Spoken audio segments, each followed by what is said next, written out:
And because he threw them out, and because he took an independent course, and because he sided with Libya in the 1970s with Gaddafi, he became the devil.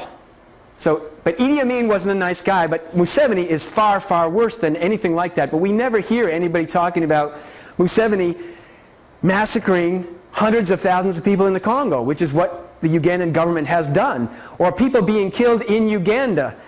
A campaign of genocide which is documented in Uganda from 1980 to 1986, from 1986 to 1995, from 1995 to 2004, there were major campaigns in Uganda against the people of the North.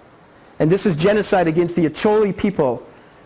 And we never hear about it. Instead, Obama sends him mercenaries to support this nasty dictatorship. That is the politics of genocide. So, to finish, from 1980 to 86, Museveni worked with Paul Kagame. They took control of Uganda. And then these elite Tutsis who'd been in Uganda from the 1960s and the 1970s, they had Ugandan citizenship, they had power, they had money. The term refugee does not work very well to apply to Paul Kagame because he was part of the military power structure in Uganda. He was the director of military intelligence for Museveni. He was committing atrocities in Uganda. And then from October 1990 to 1994, they marched into Uganda, into Rwanda. They overthrew the government of Rwanda. They called it genocide. They blamed it on the losers. They forced all those losers into Congo. And losers, I mean the people who fought for their lives under the assault by these two guys and the Pentagon in Israel. They fought for their lives. Hundreds of thousands, 1.2 million people fled to the Congo. Another 800,000 people fled to Tanzania. And what happens next? In 1996, Kagame and Museveni attack the refugee camps in Zaire with the Pentagon, with US military on the ground, and they march across the Congo and they throw out Museveni, they throw out Mobutu, all to get to the control of the Congo, the control of Uganda, the control of the Great Lakes region, which is very, very, it's the richest country in the world in terms of raw materials. So in a nutshell, that's the politics of genocide. I've spoken for 45 minutes, and I'm going to say a little bit more, and then we're going to switch and show you some clips from the film, because I don't want to tire you out too much. But this is by the way, this is the guy Joseph Kony, who is supposedly the war criminal that they're trying to track down. That's why they sent these 100 armed advisors. I mean, it's an insult to your intelligence people to have the media calling these armed advisors when we know perfectly well they're mercenaries. Kony has been supported by Washington. Kony has been supported by the Pentagon. Kony has advisors on the ground giving him satellite phones, sat phones. They're expensive. I cannot afford one. There's people connecting him to the power structure. Kony's been able to move around this area for years and years and years. If they wanted to kill Joseph Kony or eliminate Joseph Kony, they could do it as fast as that. He's dead. That's how they got rid of Jonas Savimbi in Angola, who was with the Pentagon for years fighting against the Cuban-supported government of Angola. That's how they got rid of Laurent Kabila in Congo in 2001. That's how they got rid of Patrice Lumumba. That's how they got rid of Thomas Sankara. That's how they get rid of every single revolutionary leader in Africa. Kony is not a revolutionary leader. He serves the interests of the power structure. When Obama and the media tell us that they're sending in these advisors to get Kony, I mean, don't believe it for a second. He is there like the militias are in eastern Congo, like the militias are in Somalia, that we support, who are supposedly the bad guys, so that we can justify sending in more weapons, so we can justify sending in more so-called aid, so we can justify sending in more violence for corporate control. You've got this going on in Congo, you've got it going on in Uganda, you've got it going on in Sierra Leone, Cote d'Ivoire. So a few years ago, there was a story in the New York Times about chocolate in Cote d'Ivoire. And the story was, front page, New York Times, that the people in Cote d'Ivoire were using children as slaves in the chocolate industry. And it's true. But who's the victim here?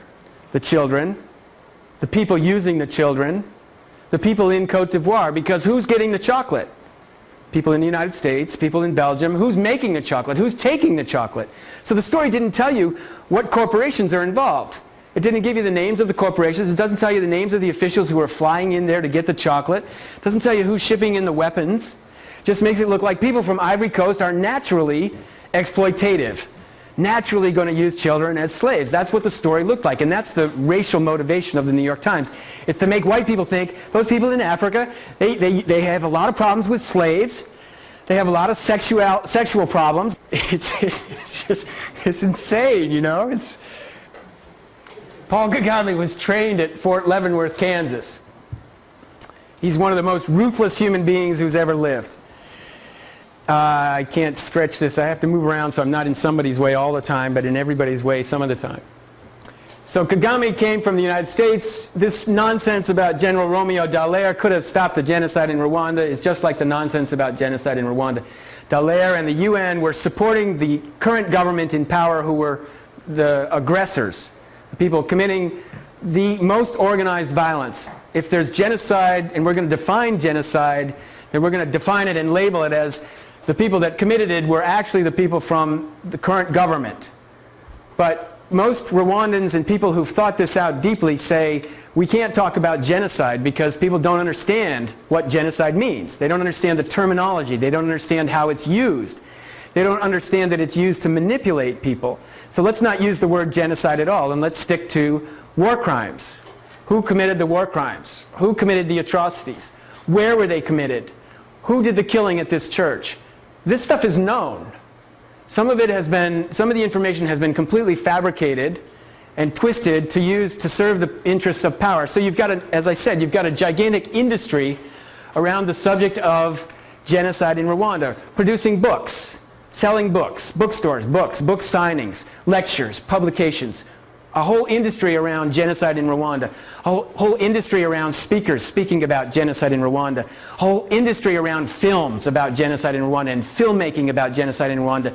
And Ben Affleck flying to the Congo, and Mia Farrow flying to Sudan, and George Clooney flying to the Congo to stop genocide. This is nonsense. It's profiteering, it's private profit, it's white supremacy at the deepest levels, and you can see it right on the surface. But most white people have been trained to see Ben Affleck as a Hollywood hero. He's a good guy, you know. He's a good guy, he's a good guy. That's what white supremacy is. We white people say, we don't do anything wrong. We are good people, we have good hearts, and most of that's true. But there's also this deeper story. We support the system. We work for the corporations that are perpetrating atrocities. We fly into the Congo. We fly out of the Congo. We fly in, we get malaria, we leave. The people suffering in the Congo don't fly in and fly out. We don't hear their voices. This guy who was charged with genocide and then taken to the International Criminal Tribunal for Rwanda, the International Criminal Tribunal for Rwanda is another money-making enterprise. It was billions and billions of dollars a year. The people who make the money are mostly white people, Europeans and Americans who get the jobs there as defense attorneys, or as prosecutors, or as clerks, or as photographers, or as reporters. And like the Congo, they have the UN mission in the Congo had an entire staff, hundreds and hundreds of people whose role it was just to put out the information that the UN produced. And that's business, that's profit. And they're not putting out the truth to begin with. The UN can't track that guy down named Joseph Kony, and they can't stop the massacres that are happening right next door. Of course they can. We can see that. If we look to a country where the United States wants to stop the violence, the United States does stop the violence. Or it never happens in the first place. But in these other places, the violence is manufactured, it's manipulated, it involves tanks from the United States in the Congo, and we don't get those pictures in the media. And the victims are here. The child on this beach who watched as hundreds and hundreds of Hutu people were massacred. And what they did, what the RPF did, the Rwandan Patriotic Front, the government who's in power in Rwanda, Paul Kagame's army, they chased the Hutu people across the Congo, killing them all the way. Innocent people. These are not genocidaires. These are not war criminals. They are innocent men, women, and children who did not participate in killing. The Rwandan Patriotic Front, with the support of Bill Clinton, Warren Christopher, Tony Lake, Susan Rice, Prudence Bushnell, who you see in the movie Beyond the Gates. They were the people making the decisions to allow these people, hundreds of thousands of people, to be butchered, to be chased like criminals, to be hunted, and then to end up on this beach on the Congo River where they can't swim, and to be eliminated.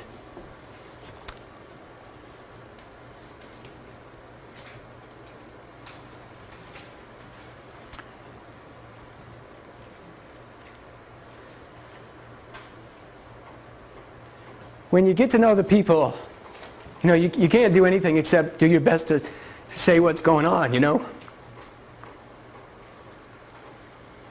This beach, they made the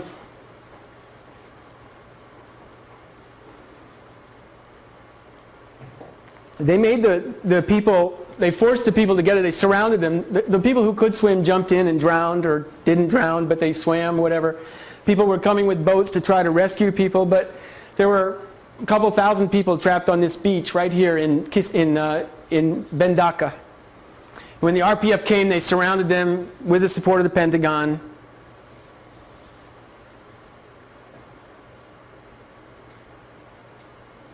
And then they would yell out in the native. They would have somebody yell out in the native language, something, and that those who responded, they knew were natives. They were Congolese, and those who didn't, who stood there looking, didn't speak the language. They separated them out one by one and shot them.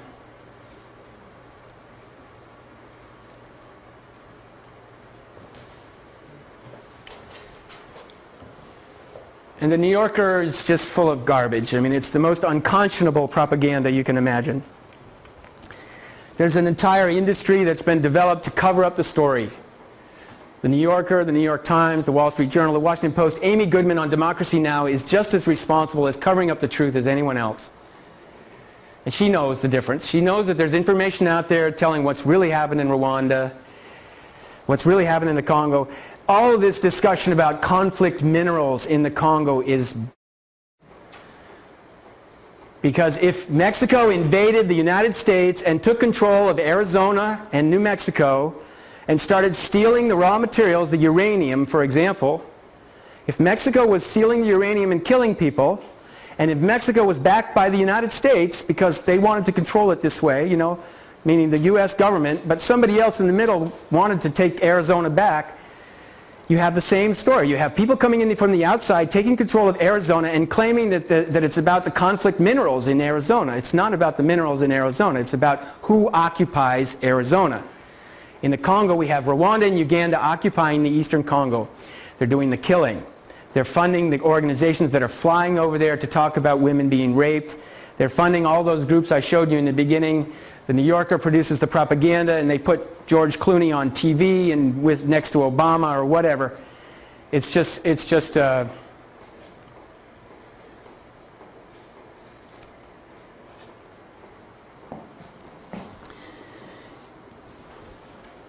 unconscionable, you know. Our friend Marianne was